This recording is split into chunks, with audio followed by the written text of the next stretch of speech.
Hello everyone, how's it going? In this video we will explore how we can commit our code to the repository. Alright, so let's first understand what a commit command is.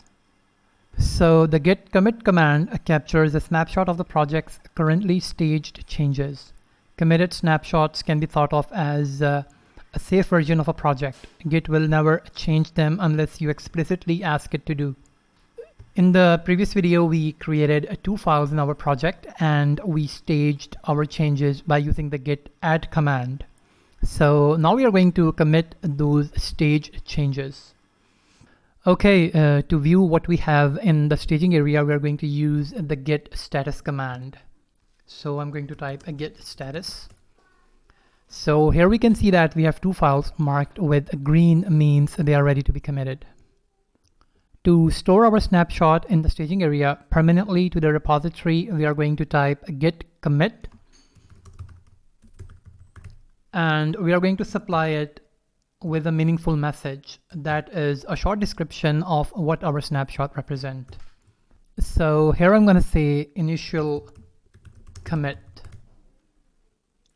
and I'm going to press enter to execute the command. So here we can see that our snapshot is committed and we have some information about what was changed. So we have two files that are file1 and file2.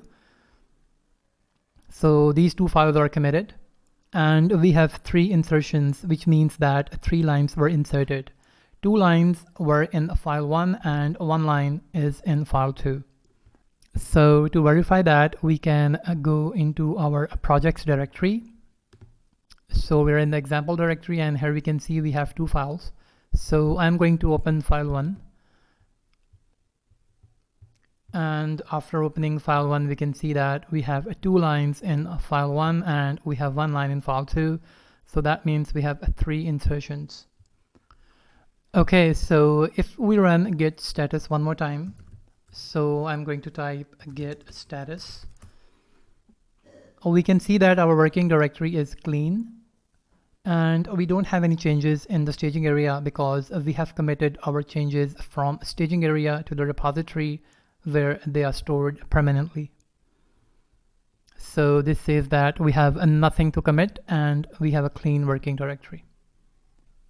Alright, so that's how we use the git commit command to push our changes to the repository.